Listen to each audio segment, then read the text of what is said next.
For centuries, black voices were silenced, their stories erased, their struggles forgotten. But echoes cannot be buried. The voices of heroes, dreamers, and fighters still rise today. This is more than history. It is the untold truth, the pain and the power, the resilience carried through generations. From chains to courage, from silence to strength, their journey has never ended. And today, their voices still echo in our streets, in our hearts, and in our future. Echoes of black voices, where the past meets the present, and the struggle becomes strength. The rain had not stopped for 2 days in Newark, and the streets looked like broken mirrors, each puddle holding pieces of a world no one wanted to face. Inside a cramped third-floor apartment, 12-year-old Amara sat cross-legged on the floor with a book balanced on her knees. She wasn't supposed to be awake. Her mother believed she was asleep. Her older brother Malik thought she was wasting time. And their neighbors thought books were for other people's children, not for kids like her. But Amara's secret was heavier than the silence of their apartment. She couldn't stop reading. The lamp on the corner table flickered. Shadows stretched across peeling wallpaper as her small finger traced every word. She whispered the sentences under her breath like a prayer. In a place where sirens wailed more often than lullabies and gunshots interrupted dinners, words were her only escape. They were the only things that made her believe she wasn't trapped forever. At school, she didn't speak much. Her teachers barely noticed her, except to remind her she needed to participate more. The kids noticed only enough to mock her. The way her secondhand shoes squeaked on the linoleum floors, the way she carried a battered notebook like it was treasure. Lunchtime was the worst. She sat alone at the end of a long table, while the cafeteria roared with laughter and noise. "You always writing like you somebody," one girl jeered, her words sharp, her friends laughing behind her. Amara didn't look up. She pressed her pencil harder against the page, copying a sentence from the book she had read last night, pretending her shield of silence was unbreakable. But the words stung. And that night, when Malik caught her reading again, the wound deepened. "Why are you wasting your time?" he asked, his voice hardened by the streets they both grew up in. "Ain't no book gonna change nothing. You think reading gonna get you out of here? You sound stupid." Amara froze. The words she wanted to say caught in her throat. She wanted to tell him that every page she read was a window to somewhere else. That when she opened a book, the walls of their apartment fell away, and she wasn't trapped anymore. Instead, she just closed the book and slid it under the couch cushion like contraband. But that night, when the electricity went out again, she risked it. She lit a candle stub, opened her book, and whispered the words into the darkness. The room glowed faintly, shadows trembling as though listening. Her mother came home late, shoulders slumped, her face lined with exhaustion. She stopped in the doorway when she saw Amara with the candle and the book. "Baby," she whispered, voice low but tired. "You still up? You got school tomorrow. You need sleep." Amara hesitated, then, in a burst of courage she didn't recognize, blurted, "Mama, I can't stop. When I read, I feel alive. Like I'm not stuck here. Like I can be somebody." Her mother's eyes softened, but only for a moment. Reality pressed too hard. Dreams don't pay rent. Books don't put food on this table. She walked forward, blew out the candle, and kissed Amara's forehead. "Get some rest." But even in the dark, the words danced inside Amara's head, glowing brighter than the candle ever had. The next week, the world tilted. The public library announced it was shutting down in a month due to budget cuts. To most of the city, it was just another loss, stacked on years of disappointments. To Amara, it was the end of the world. The library had been her sanctuary, the only place she could disappear into stories that carried her farther than the streets outside her window. That afternoon, she borrowed as many books as her arms could carry. Ms. Thompson, the elderly librarian with warm eyes and a steady voice, checked her out with a knowing look. "I see you, baby," she said softly. "Don't let this world take away what you love." It was the first time Amara felt like someone understood. But the next day at school, when she tried to tell her classmates what was happening, no one cared. They shrugged, laughed, went back to talking about sneakers and music. Amara sat at her desk, her fists clenched, her heart beating with anger and sadness. Didn't they know what they were losing? Didn't they care? That night, she whispered to Malik, "We gotta do something. We can't let them close the library."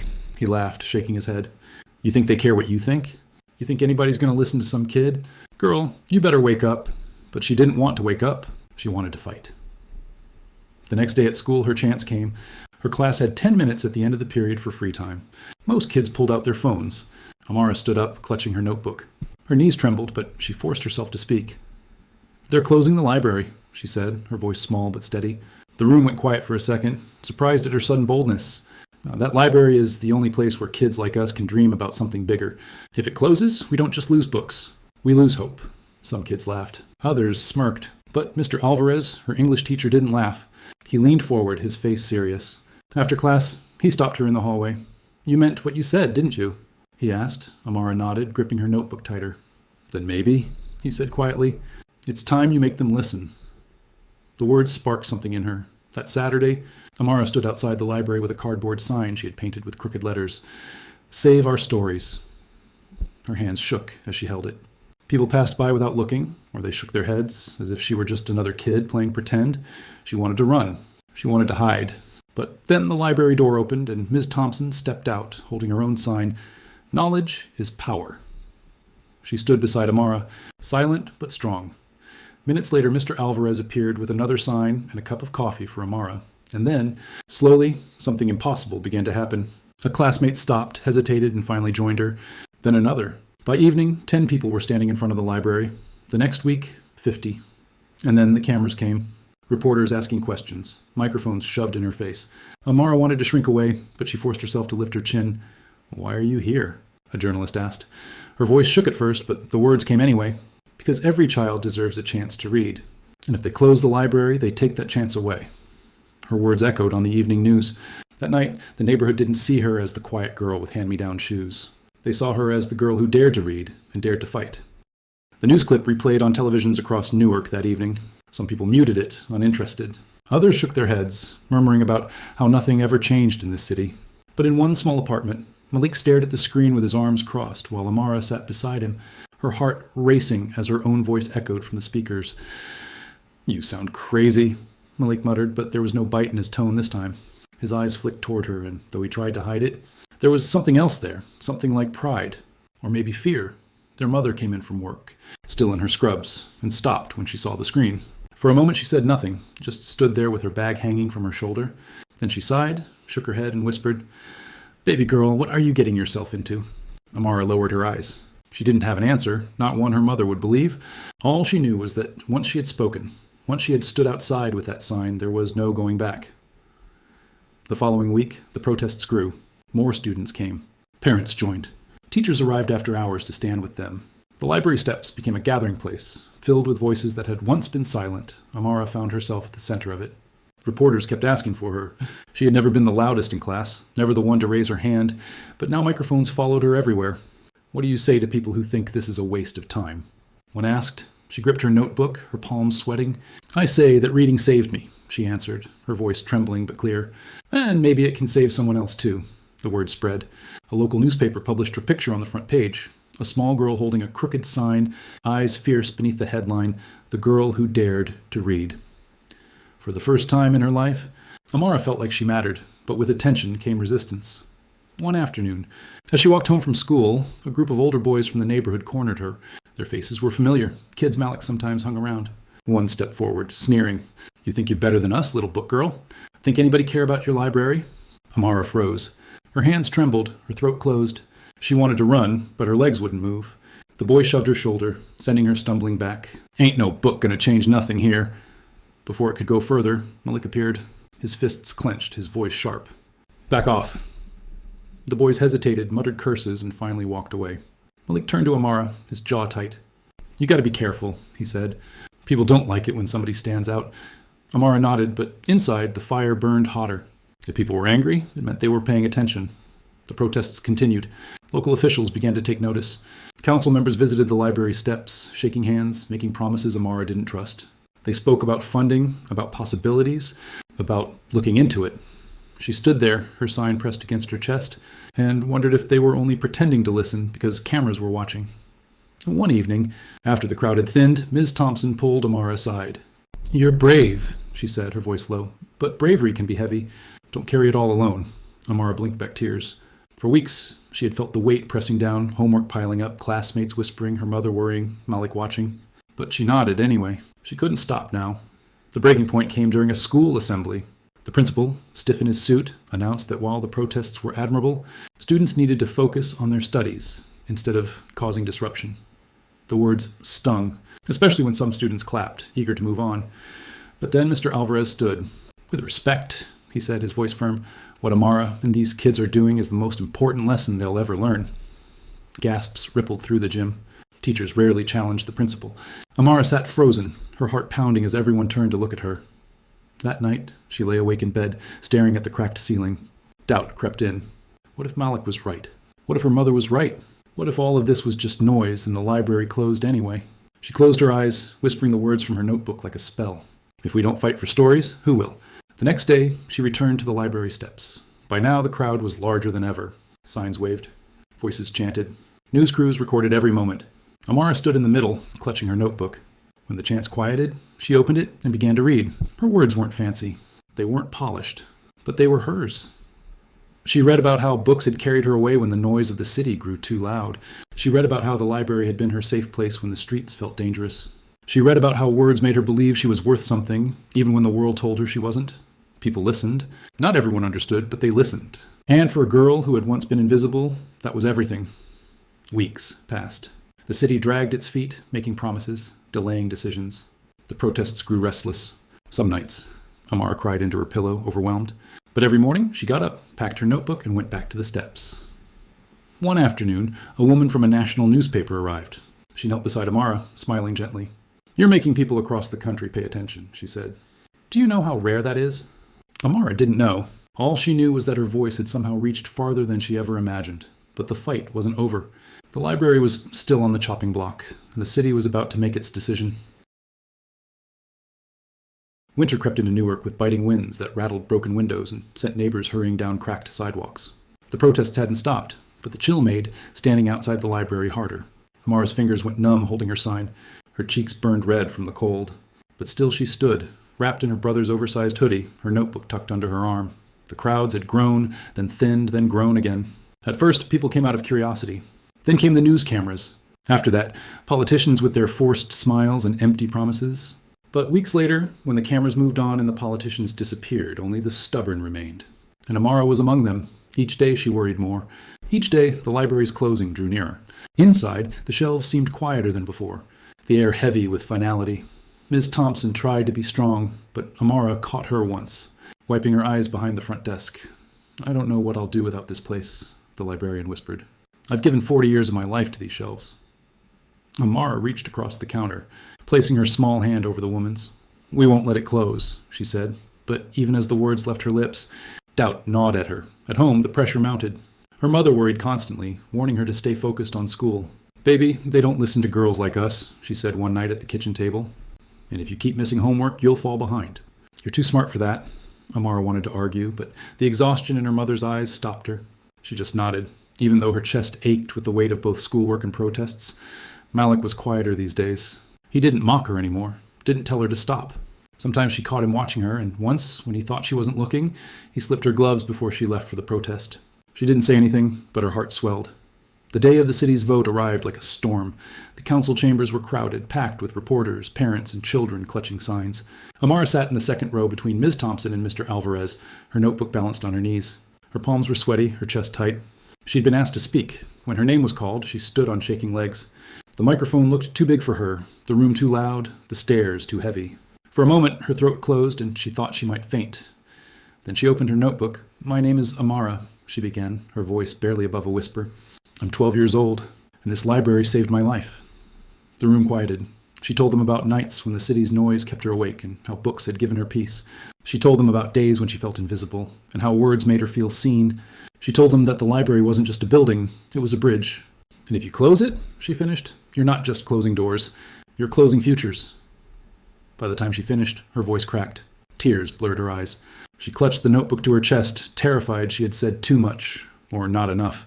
The room erupted in applause, but not everyone clapped. Some council members shifted in their seats, whispering to each other. One leaned into the microphone. That was very moving, young lady, he said. But emotions don't fix budgets. We can't spend money we don't have. The words sliced through the applause like knives. Amara's stomach dropped. She sat down, her hands trembling, her hope draining. The vote was cast, 5-4, in favor of closing the library. The gavel struck, sealing the decision. Gasps filled the room. Ms. Thompson broke into tears. Mr. Alvarez cursed under his breath. Amara sat frozen, her ears ringing. After all the protests, the speeches, the news stories, it hadn't been enough. That night, she locked herself in her room. She pulled her blanket over her head and cried into her pillow until her chest hurt. She thought of every book she wouldn't finish, every story she wouldn't discover, every child who would never step into that building and find what she had found. For the first time since she had picked up a sign, she felt truly powerless. Days passed. The protests fizzled. The library's closing date loomed. Reporters stopped calling. Neighbors stopped showing up. People shrugged and said, it was bound to happen. Amara stopped going to the steps. She carried her notebook, but she didn't open it. She walked through school like a ghost. Her spark dimmed. Even Malik noticed. Don't give up, Amara, he said one night, awkward and uncertain. You got further than anybody thought, but she shook her head. It wasn't enough. The morning of the library's final day arrived gray and cold. A thin snow dusted the streets. Amara stood outside the building, staring at the locked doors, the dark windows. She clutched her notebook but didn't raise it. For the first time, she felt foolish for believing she could change anything. Then she heard footsteps. Miss Thompson appeared, bundled in her coat, her eyes tired but kind. You did more than you know, she said gently. Don't measure your worth by their vote. Amara blinked back tears. But the library's gone. Yes, Miss Thompson said softly. But your voice isn't. At that moment, a car pulled up. A woman stepped out, tall, elegant, holding a camera bag. Amara recognized her from the newspaper. The journalist who had interviewed her weeks ago? I had to see this place one last time, the woman said. She looked at Amara, her eyes warm. You don't realize how far your story traveled, do you? Amara frowned, confused. Your words, the journalist continued. They reached people outside Newark, people with influence, people who are watching. Amara's heart skipped. Could it be true? Could her voice still matter, even after failure? The journalist smiled, as if reading her thoughts. Don't give up yet, Amara. Sometimes the story isn't over when you think it is. Amara stood in the cold, clutching her notebook, a spark flickering back to life. The library's doors might close, but maybe, just maybe, the story wasn't finished. Snow covered the sidewalks in uneven patches, crunching beneath boots as Amara walked to school. The library doors were locked now, the windows dark, the sign removed. It looked like a ghost, hollow and abandoned. Every time she passed it, her chest tightened. The protests had faded, the crowds had vanished, and yet she still carried her notebook, though she rarely opened it. But something had shifted. People still whispered her name. Strangers stopped her mother in grocery stores. Teachers looked at her differently. She didn't feel invisible anymore. But visibility without victory was its own strange weight. One morning, her principal called her to the office. Amara sat nervously in the plastic chair, clutching her notebook. The door opened, and in walked the journalist she had met outside the library. Amara, the woman said warmly, I've been following your story, and I think you should know what happened. She laid a magazine on the desk. Amara's eyes widened. On the cover was her picture, her small figure with the crooked sign standing against the library's brick wall. The headline read, The Girl Who Dared to Read. Her breath caught. Your story went national, the journalist explained. People all over the country are talking about it. There's been an outpouring of letters, donations, even offers of support. Amara, you didn't just fight for your library. You reminded people why libraries matter. Amara's hands trembled as she traced her own picture. She had never imagined her face on anything but a school ID card. Now, here she was, printed for the world to see. The journalist leaned closer. There are organizations, literacy groups, donors who want to help. Newark may have closed this library, but your voice opened doors in places you've never seen. People want to fund mobile libraries, book programs, even scholarships. Tears welled in Amara's eyes. For weeks, she had believed she failed. But now, she realized something bigger was happening. That afternoon, when she walked through the halls, kids whispered again, but it wasn't mocking this time. Some smiled at her. A few even asked her what book they should read. The cafeteria girl who once teased her slid into the seat across from her and said quietly, You were brave.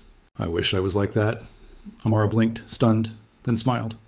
At home, Malik tossed the magazine on the table. Guess you famous now, he muttered, but his grin betrayed him. Don't let it go to your head. Their mother held the magazine with both hands, tears glistening in her eyes. I don't know how you did it, she whispered. But I'm proud of you, baby girl. So proud! Amara swallowed the lump in her throat. For the first time, she felt like she had given her mother something back, a reason to believe. Weeks passed, and the story refused to fade. Donations poured into Newark. A nonprofit announced plans to fund a new reading center in place of the library. They asked Amara to cut the ribbon. The day of the opening, the streets buzzed with life. A stage had been built in front of the old library. Signs hung with bold letters. Reading is freedom. A crowd gathered. Reporters lined the sidewalks, and Amara stood clutching oversized scissors. Her notebook tucked safely under her arm. Miss Thompson was there, her eyes shining with pride. Mr. Alvarez stood in the crowd, clapping. Malik leaned against a lamppost, trying to look cool, but he smiled when Amara caught his eye. The mayor gave a speech, but no one remembered his words. Everyone waited for Amara. She stepped forward, the microphone taller than her, the crowd buzzing with anticipation. For a moment, she froze, the same way she had in the council chambers. But then she opened her notebook. My name is Amara, she said, her voice steady. And I believe every child deserves a chance to read. When they closed our library, it felt like losing hope. But hope isn't something you can lock behind doors. Hope lives in us, in our stories, in the words we carry. That's why this center matters. Because it tells kids like me, your stories matter too. Applause erupted, echoing against the brick walls. Amara raised the scissors, cut the ribbon, and the crowd surged forward, filling the new reading center with laughter and voices. Inside, shelves stood tall and waiting. Rows of books gleamed beneath fresh lights. Children rushed in, pulling volumes from the shelves, their excitement bouncing off the walls. Amara stood still, overwhelmed. For the first time, she wasn't sneaking books, hiding them, or fearing their loss. She was surrounded by them, free and open. Miss Thompson slipped an arm around her shoulders. "You did this," she whispered. Amara shook her head. "We did this." Later that night, she sat by her bedroom window with her notebook open. The city still hummed outside, sirens and all. But tonight, the noise didn't feel so heavy. Tonight, she believed in her own words. She wrote slowly, deliberately. "Once, I was just a girl who read. Now I am the girl who dared." Her candle flickered. Her hand stilled. And, for the first time, Amara smiled not because of the stories she read, but because of the story she had written with her own life. She wasn't invisible anymore, and somewhere in the distance, beyond the city streets, beyond the cold winter night, her voice kept traveling, proof that sometimes one girl with a book could change everything.